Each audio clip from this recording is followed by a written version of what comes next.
Au nom du Père, qui Papa Kisoke Lukelo, du Fils, dit Papa Dialonagani, notre Seigneur Jésus-Christ, et le Saint-Esprit dit Papa Diangenda Kuntima, les trois glorieux en sa divinité, Papa Simon Kimbangu Kiangani. Je vous ai mis un fond sonore ici, on est au mois d'août, c'est la date, le mois un peu très spécial. Nous appelons Omandombe en Kimbangu Muna Lunkiesa. Et nous venons d'un Kamba, la Nouvelle-Jérusalem, où nous avons été rendre gloire à notre Seigneur Jésus-Christ, Papa Dialongana Kiangani, la date de la remise et reprise, en sortant de Kinshasa, avant de repartir en Occident. Massif Villa Mouene Monameso. On ne peut pas passer comme ça, mais comme tout rassemblement, tout échange, je vais pouvoir vous demander à une sollicitude de votre part pour commencer, avant de commencer, s'il vous plaît, par une prière.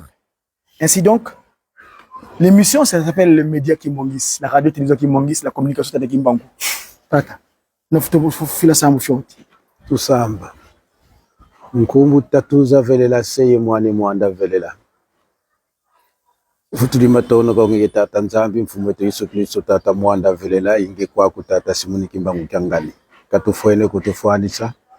Tulolo kamambi meto bonso tulogelanga bakweto. Tala mpangi situkili kunsizanda. Bezidi pasi kutwa yambila mambo makimfumu kange tata nzambi mfumu wetu Yesu Kristo tata mwanda velela. Kala yebeto mungia tukulu yemunsuka. Luvufa mbuluwa kutulombele. Vayala vafulukia kitata Simoni Kimbangu Kiangani l'Éternel des armées. Mukumbuta tuza velela se mwani mwanda velela. Amen. Amen. Très chers papas et mamans qui nous suivez à travers nos différents canaux de communication, mais basiquement le fondamental c'est la radio-télévision Kimbangis. Nous trouvons ici dans la ville capitale de la République démocratique du Congo à Kinshasa, plus précisément dans la commune de Ndjili, quartier 4. Vous avez suivi notre invité du jour qui a commencé notre communication du jour à travers la sollicitude des trois glorieux. Les trois glorieux, nous les connaissons. Papa Kisoke Lukelo, Dieu le Père. Papa Dialongana Kiangani, notre Seigneur Jésus-Christ, dont l'objet de notre rencontre du jour.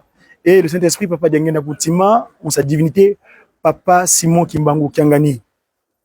Nous sommes ici à Ndjili. Nous sommes venus chercher parce que nous, on est des communicants, on est des messagers de Papa Simon Kimbangu. Il nous appelle d'ailleurs les disciples, donc ceux pour lesquels il charge la mission de transmettre sa parole. Et ici, dernièrement, en janvier dernier, mon coordonnateur, je le cite, Papa Paul Distingué Malonga, le prof, m'avait présenté un support, ce support-là. Je le lis avec vous. Paul Dilungane Diamalonga, sous quel nom reviendra Jésus-Christ? C'est une question. La seconde venue vue par un kimbangiste. Un kimbangiste. Papa, bonjour. Bonjour. Tu es un kimbangiste? Je le suis. Est-ce que tu peux te présenter à notre audience? Qui es-tu exactement, s'il te plaît? Je suis Paul Dilungane. Je suis kimbangiste. Depuis ma naissance. Seulement que j'ai commencé mes études primaires et secondaires dans les réseaux kimbanguistes. C'est-à-dire, Papa Diangenda, en fondant les écoles d'enseignement kimbanguiste, les réseaux kimbanguistes, en 1960, le 4 janvier, nous sommes le premier, donc le pionnier, si l'on peut dire, pour ne pas dire les cobayes. Parce que on venait de chasser les enfants dont les parents étaient kimbanguistes des écoles confessionnelles que vous connaissez.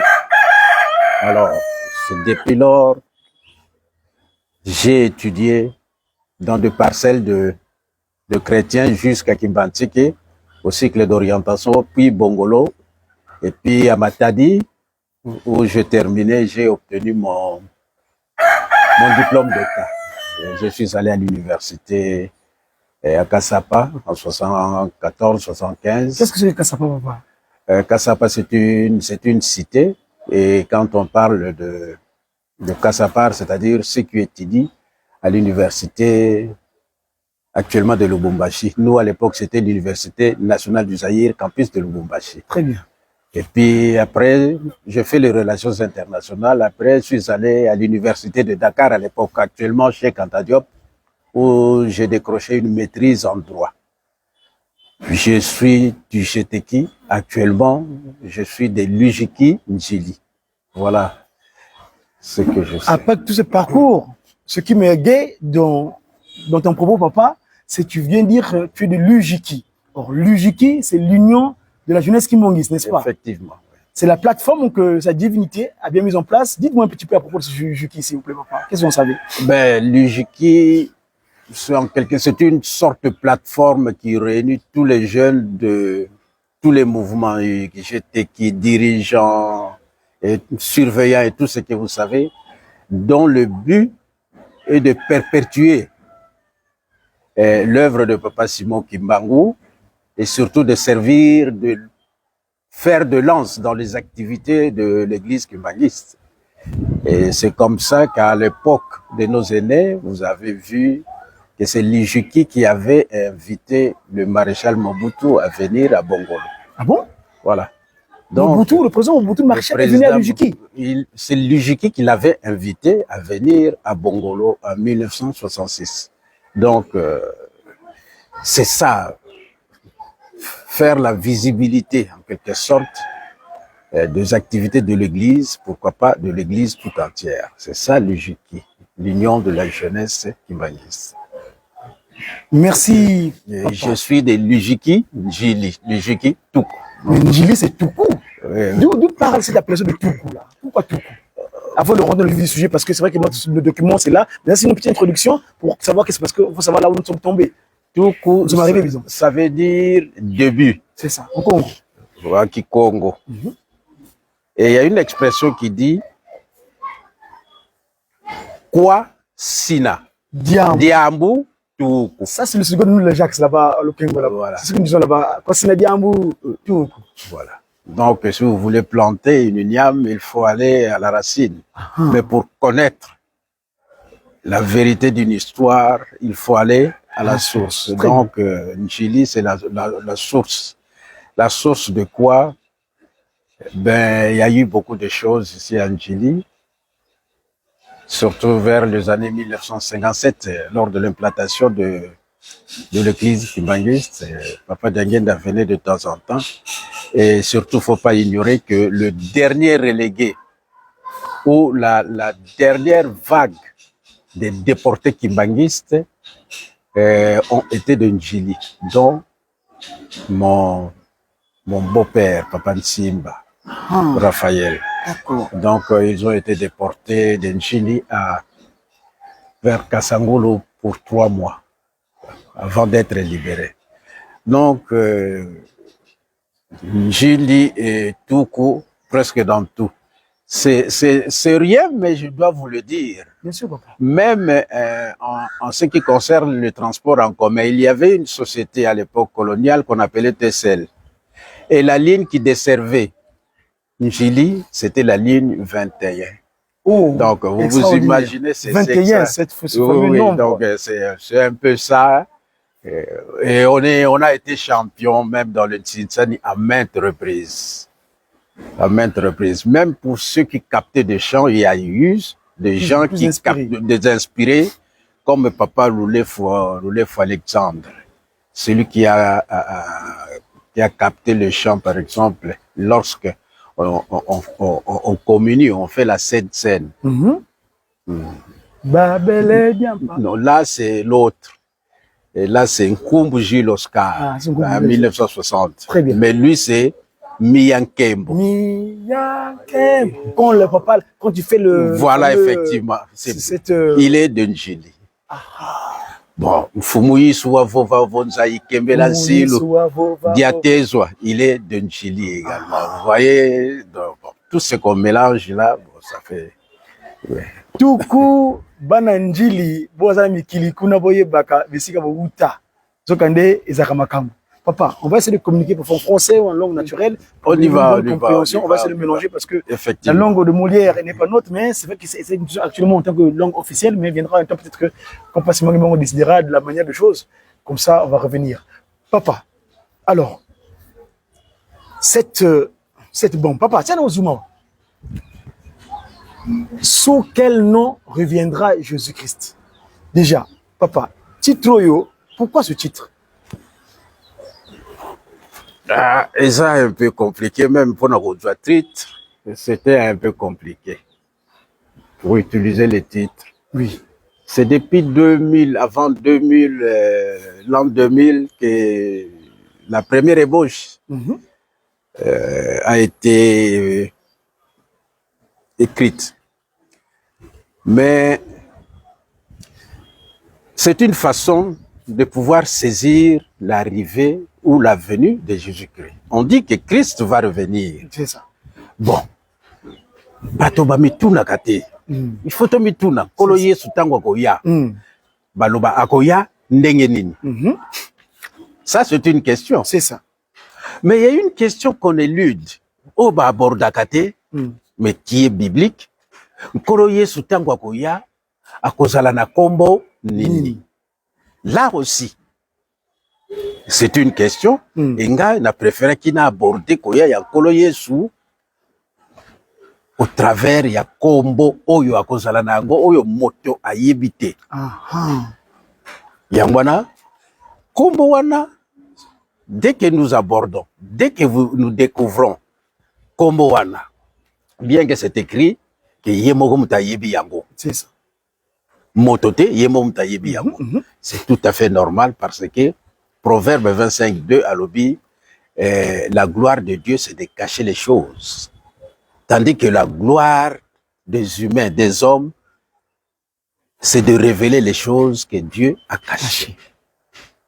Kombo wana, à partir ya kombo, tolendi ko résoudre problème ya koya ya Kolo Yesu. J'ai dit une partie. C'est ça. Les parce que koya kopeza ndenge mingi. Justement, koya nango ndenge mingi. Toko moi lingala mo parce que la fait lingala mais tu as une sociophie français, je suis plus à l'aise parce que boki Congo nanga betre mais lingala mono comme sociophie mais aussi dit parlons en français. Peut-être ce sera plus à l'aise parce que l'audience est internationale, nous sommes en France, c'est la radio télévision Kimonguiste coordination France. Papa, quand j'ai parcouru ton livre dont bon, je vais pas tout dévoiler parce que sinon les gens vont pas se procurer. Ça coûte une maudite somme de 10 €. C'est disponible hein. Donc papas et mamans, cherchons à nous procurer de ce support. En parcourant, papa, ce support, ce document que tu as bien voulu nous rendre disponible, tu as parlé dans ton introduction de plusieurs venues. La première venue, la deuxième venue, la troisième venue. Qu'est-ce qu'il en est? Pourquoi ces différentes étapes de venue-là? Oui, c'est au regard de ce que la Bible nous dit. En lisant la Bible, et nous voyons que Christ va revenir plusieurs fois. Ah bon? Plusieurs fois. Et là, j'ouvre une parenthèse que je referme immédiatement. C'est ça. La question principale qu'on se pose, Christ va revenir combien de fois? Au regard de la Bible, Christ va venir 3 fois. La première fois, il est déjà venu. À Nazareth. Le Nazaréen. Le Nazaréen, et il a été crucifié. C'est ça, victime de la démocratie. La deuxième fois, c'est ce qui pose problème. C'est pour cela que vous verrez dans mon livre, j'ai parlé d'abord de la troisième venue pour revenir décortiquer la deuxième. Exact, ça j'avais remarqué. Et la troisième venue, c'est quoi? Mais c'est la toute dernière venue, entre guillemets. Je dis la toute dernière. Christ viendra pour juger le monde. C'est ça. Et là, nous savons. Mais le détail, le monde ne le sait pas. Mais nous, Kimbanguistes, nous savons le détail de la troisième venue de Jésus-Christ. Comment vous le savez, vous le Guinéens? Pourquoi ce mot Kimbanguiste? Pourquoi vous les Kimbanguistes? Vous pouvez me dire un petit mot à ce propos? Kimbanguiste. Qui fait Kimbangu, je sais que c'est une structure qui existe. Kimbangu, c'est quoi? Dites-moi un petit peu. Parce que Muna Konsombandu Nzambi Bantu Kasolanga. Très bien. Donc à chaque période, Dieu choisit un peuple avec qui il parle. Très bien. Et la responsabilité du salut du monde repose sur la tête de ces peuples, comme actuellement. À l'époque, c'était Israël. Très bien. Et maintenant, c'est nous, les Kimbanguistes. Ah, d'accord, très bien. Donc, et Dieu ne nous laisse pas comme ça. Depuis 1921, le 18 mai 1921, Dieu essaie de nous communiquer ses pensées au travers de cantiques kimbanguistes.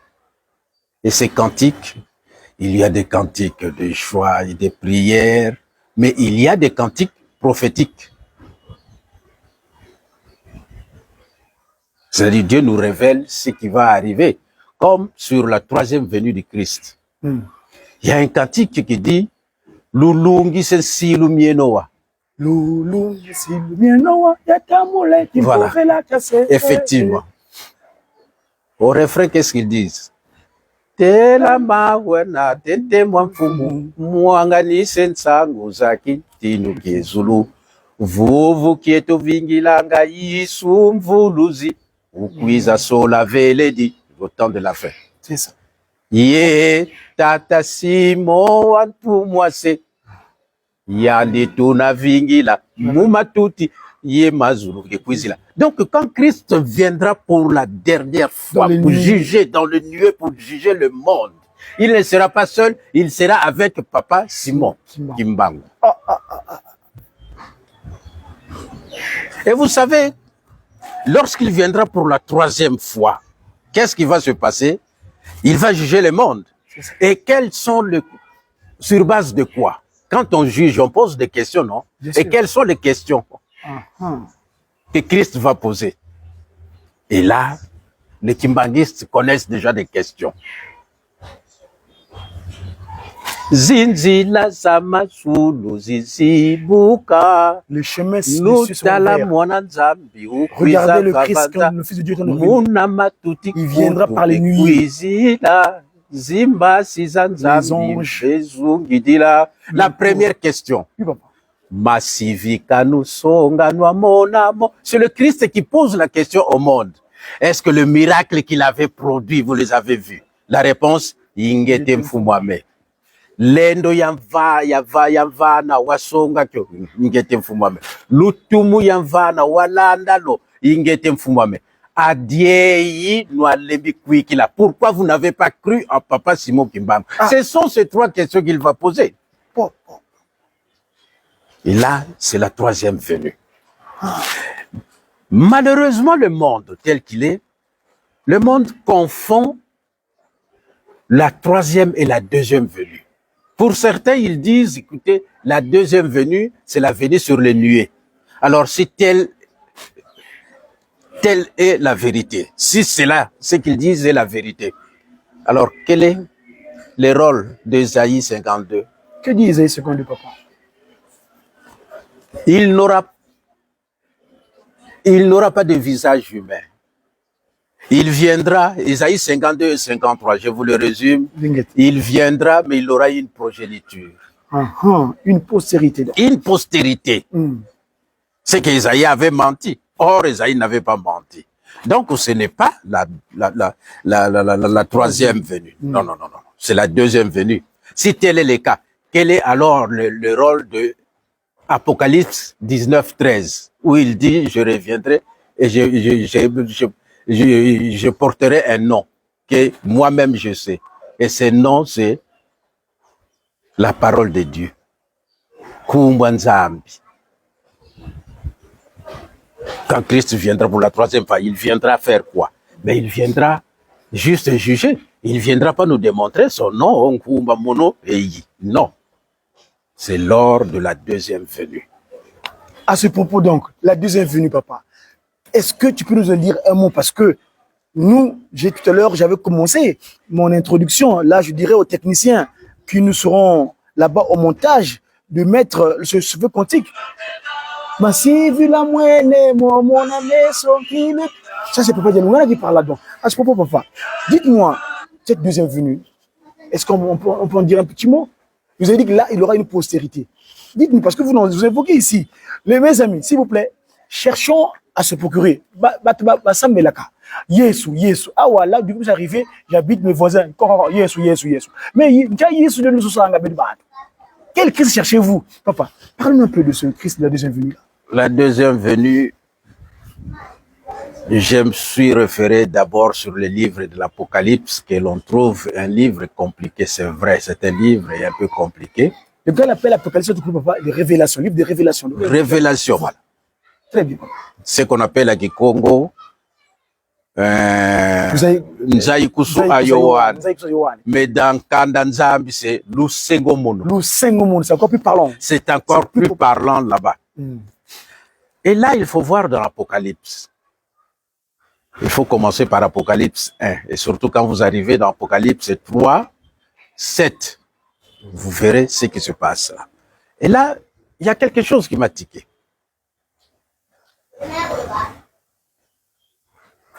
Dieu, au travers de son Fils Jésus-Christ, envoie un ange dire des choses à Jean qui était dans l'île de Patmos. Il dit, écrivez de lettres à cette église. Cette église. Tout à fait. Et parmi les 7 églises-là, il y a eu 5 églises qui avaient été déclassées. Il y a un 6e et un 7e. Un 6e un peu, mais maintenant nous revenons sur la 7e église, c'est-à-dire l'église de Philadelphie. Et c'est là la caractéristique de l'église de Philadelphie. Quelle est la caractéristique principale de l'église de Philadelphie? 1. C'est à cette église de Philadelphie que Dieu a fait la promesse de sa venue. Lisez dans toutes les lettres. Je viens bientôt. Ce qui revient à dire que Christ va revenir bientôt. Mais puisqu'il a fait la promesse à cette église, que représente cette église? En décortiquant même le livre d'Apocalypse, nous découvrons que c'est au sein de cette église, c'est au sein des fidèles de cette église que Dieu a marqué sur leur front un sceau.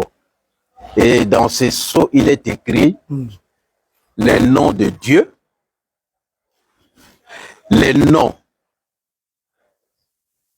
de la nouvelle Jérusalem qui descend du ciel, ça c'est Christ. Et le Christ dit, mon nom nouveau.